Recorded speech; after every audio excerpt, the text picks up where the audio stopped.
نحمدہ و نصلی علی رسول الکریم۔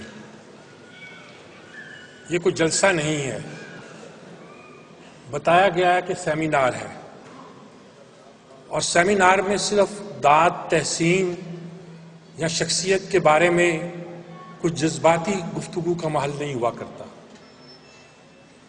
اس کا مطلب یہ نہیں ہے کہ میں ان کی ذات پر کوئی تنقید کی دعوت دے رہا ہوں، بلکہ میں یہ کہنا چاہتا ہوں کہ قاضی صاحب پر بہت سنجیدہ گفتگو اور بہت سنجیدہ تجزیے کی ضرورت ہے۔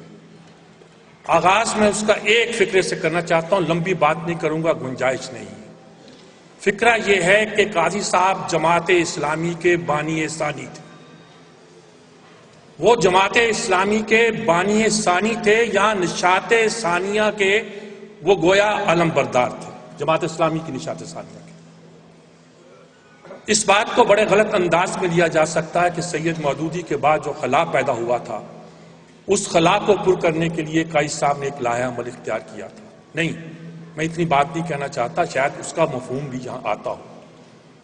میں جو بات کہنا چاہتا ہوں، جس کا بڑا تذکرہ کیا جاتا ہے کہ عام طور پر کہ انہوں نے جماعت کو دوبارہ مین سٹریم میں لانے کی کوشش کی سیاسی میدان میں۔ ان کے اپنوں سے نہیں، غیروں سے بھی رابطے تھے۔ وہ لوگوں سے ملتے، رابطہ رکھتے اور تعلقات بنانے میں اس بات کا خیال نہیں رکھتے تھے کہ یہ بندہ صرف جماعت کا ہے یا غیر جماعت کا ہے۔ اور یہ بات کوئی وہ ظاہری پی آر کے لیول پر نہیں کرتے تھے، بلکہ دل کی گہرائیوں سے کرتے تھے۔ یہ جو لوگ انہوں نے نئے کلچر کی بنیاد رکھی، جماعت اسلامی ایک طرح سے ایلینیٹ ہو چکی تھی۔ میں صاف لفظوں میں کہتا ہوں، کوئی دوسری جماعت ان سے اتحاد کرنے کے لیے تیار نہیں تھی اس وقت۔ جو بھی سیاسی صورتحال تھی، جو بھی وجہ ہوگی، جو بھی پالیسیاں ہوں گی، صحیح ہوں گی یا غلط ہوں گی، صورتحال یہی تھی۔ قائد صاحب دوبارہ اسے سیاست کے میدان میں متحرک کر کے لائے اور ایک نئے انداز میں لائے۔ دیکھیے، پاسبان کا ذکر بار بار ہم کرتے ہیں۔ مجھے وہ دن یاد ہے جب میں نے قائد صاحب سے عرض کیا تھا کہ قائد صاحب، جماعت اسلامی کی جواب دہی تو آخرت میں آپ کو تو کرنا پڑے گی، لیکن سب سے بنیادی طور پر سید ابو الاعلی مودودی کو کرنا پڑے گی، لیکن پاسبان کی جواب طلبی آپ سے ہوگی۔ اگر نوجوانوں کی یہ ٹیم بکھر گئی اور ان کے جوش و جذبے نے کوئی اور رخ اختیار کر دیا، چاہے وہ جماعت کی پالیسیوں کی وجہ سے ہو، چاہے کسی اور وجہ سے ہو، تو اس کے ذمہ دار آپ بھی ہوں گے۔ مجھے یاد ہے ان کی آنکھوں میں آنسو آ گئے اور اٹھتے ہوئے انہوں نے میرا ہاتھ پکڑ کے کہا، اس وقت جماعت ڈسون کر چکی تھی، ان سے رابطہ رکھیے گا۔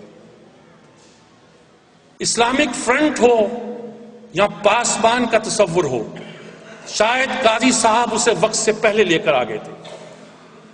یوں کہہ لیجئے وہ وقت سے آگے تھے، یوں کہہ لیجئے کہ ابھی اس کام کا وقت نہیں آیا تھا، کچھ کہہ لیجئے، لیکن انہوں نے ایک تحرک پیدا کر دیا تھا، ایک جان پیدا کر دی تھی، ایک ولولہ پیدا کر دیا تھا، اور خدمت کا اور کام کا اور سیاست کا ایک ایسا جذبہ دیا تھا جو اس سے پہلے جماعت کے آربٹ میں نہیں آتا تھا۔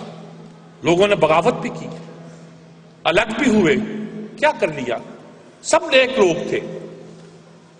قائد صاحب سے پہلے جن لوگوں نے پالیسیاں بنائی وہ بھی نیک لوگ تھے، وہ جو الگ ہوئے وہ بھی نیک لوگ تھے۔ نیک بھی نہیں، سیانے اور دانا لوگ تھے، ان کی بہت سی باتیں درست بھی تھیں، لیکن قاضی صاحب واز اے ڈوئر، وہ کچھ کرنا چاہتے تھے۔ اور کمال ہے کہ اللہ نے سرخ روئی کیسی بخشی انہیں۔ بھئی ایم ایم اے جب بنی تو بہت سی لوگوں نے باتیں کی، بہت سی باتیں ہوئیں، لیکن وہ دوبارہ جماعت اسلامی کو سیاست، بھئی اگر آپ پولیٹیکل اسلام کی بات کرتے ہیں، اگر آپ چاہتے ہیں کہ آپ نے دین کو صرف مسجد سے نکال کر، آپ نے یہ بھی کہا کہ اقتدار تک پہنچو اس لیے کہ اللہ کے دین کو نافذ کرو، اس کے نظام کو نافذ کرو، یہ صرف عبادات کا نظام نہیں ہے، یہ سیاسی نظام بھی ہے، معیشت کا نظام بھی ہے، حکومت کا نظام بھی ہے۔ اگر آپ نے یہ کہا تھا تو انہوں نے کر کے دکھانے کی کوشش پوری کی اور کمال کی کوشش کی، دوبارہ لے آئے ہو۔ وہ وقت آیا کوئی نظر انداز نہیں کر سکتا تھا۔ ہو سکتا ہے اس کے بعد اعتراضات ہو کہ 17ویں ترمیم یا فلاں ترمیم، بہت سے معاملات ہو سکتے ہیں شامی صاحب، بہت سی باتیں کی جا سکتی ہیں، لیکن وہ آدمی ایک طرح سے متحرک بھی ہوا، کام بھی کیا، ملک کو، سیاست کو بدلنے کی کوشش بھی کی، اور یقینی طور پر بدلا بھی۔ جب وہ جماعت اسلامی کو چھوڑ کے گئے تو پولیٹیکل فیلڈ میں جماعت اسلامی اس سے کہیں بہتر تھی جس حالت میں انہوں نے اسے وصول کیا تھا۔ اور دیکھیے سراج الحق صاحب، مجھے اچھی طرح اندازہ ہے کہ آپ کو جس راہ پہ چلنا ہے اس کے بنیادی نقش قدم، سید ابو الاعلی مودودی کی بات نہیں، وہ تو دنیا عالم کی ان شخصیتوں میں سے ہیں جن پر گفتگو، جمال الدین افغانی، اقبال اور سید مودودی، 3 شخصیات ہیں جنہوں نے بنایا ان کو، قاضی حسین احمد۔ کچھ اور نام بھی لیے جاتے ہیں لیکن وہ تکلفن ہے یا اس کی کچھ اور وجوہ ہے، یہ شخصیت جنہوں نے ان کو بنایا۔ اب مولانا مودودی کو کوئی انڈر ایسٹیمیٹ کر سکتے؟ کابل میں ان کو بھیجا قاضی صاحب کو، آج ابھی ڈاکومنٹری میں آپ نے دیکھا، غلام محمد صاحب کو کینیا میں بھیجا، پروفیسر خورشید لندن میں بیٹھے کام کر رہے تھے۔ اب وہ جو ہم تاریخ بیان کرتے ہیں نا کہ شیخ الہند اپنے ہرکارے دنیا بھر میں بھیجتے تھے، تو سید مودودی ماڈرن تنظیم کے تحت کس طرح سسٹمیٹک طریقے سے کام کر رہے تھے ہم کو تصور ہی نہیں ہے۔ پھر یہ کام قائد صاحب نے کیا۔ آپ افغانستان کے جہاد میں ان کا ذکر کر رہے ہیں، یہ تو ایک بات ہے، ترکی میں دیکھیں نعرے کیسے لگ رہے تھے، اسٹیڈیم میں کیسا جلوس تھا ان کا، سینٹرل ایشیا میں کیا، وہ کام انہوں نے کیے، ملک کے اندر سیاست کو متحرک کیا، اور جس کام کے لیے جماعت اسلامی بنائی گئی تھی، جس چیز کا نام تحریک اسلامی تھے، اس کے جذبے کو بھی زندہ کیا۔ جمال الدین اقبال کو ان سے زیادہ جاننے والا جماعت اسلامی میں کوئی دوسرا ہے ہی نہیں، اور جماعت اسلامی نہیں، جماعت اسلامی سے باہر علماء کی محفل میں بھی بہت کم لوگ ہیں، شاید ابو الحسن علی ندوی ہوں یا کچھ اور ہوں اس پائے کے لوگ جو اقبال کو سمجھتے ہوں اور اس پہ بات کرتے ہوں۔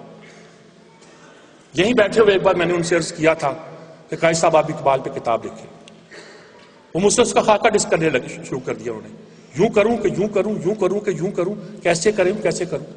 عاشق تھے اقبال کے، سید مودودی کی زندگی انہوں نے بنائی تھی، اور تصور ان کا جمال الدین افغانی کا تھا، پورے عالم اسلام میں انقلاب کا تصور۔ تو خلاصہ مختصر میں بات ختم کرنے میں کہنا چاہتا ہوں کہ قائد صاحب نے 6-7 ایسے کام کیے تھے جس سے تحریک اسلامی کو نئی نہج ملی تھی، نیا رخ ملا تھا۔ جماعت کے لوگ اب اس پہ غور کریں، سوچیں کہ اگر وہ وقت سے پہلے ہو گیا تھا تو اب کیا کیا جا سکتا ہے، یا اس انداز سے اب جماعت کو دوبارہ اور طاقت کے ساتھ اور غلبے کے ساتھ کس طرح نفاذ اسلام کے لیے، دین کے لیے، اسلامی نظام ریاست پہ لانے کے لیے بروئے کار لایا جا سکتا ہے۔ یہ وہ بنیادی سوچ ہے، بنیادی فکر ہے کہ دین کی بنیادی باتوں کو طے کرنے سے زیادہ عملی سیاست میں دین کو نافذ کرنے کے لیے ہمیں کیا کرنا ہے، یہ وہ جماعت اسلامی تھی جو قائد صاحب ہمیں چھوڑ کے گئے۔ میرے خیال میں اس پر آگے بڑھیں گے تو یہ سب سے بڑا ان کو ٹریبیوٹ ہوگا۔ جی شکریہ۔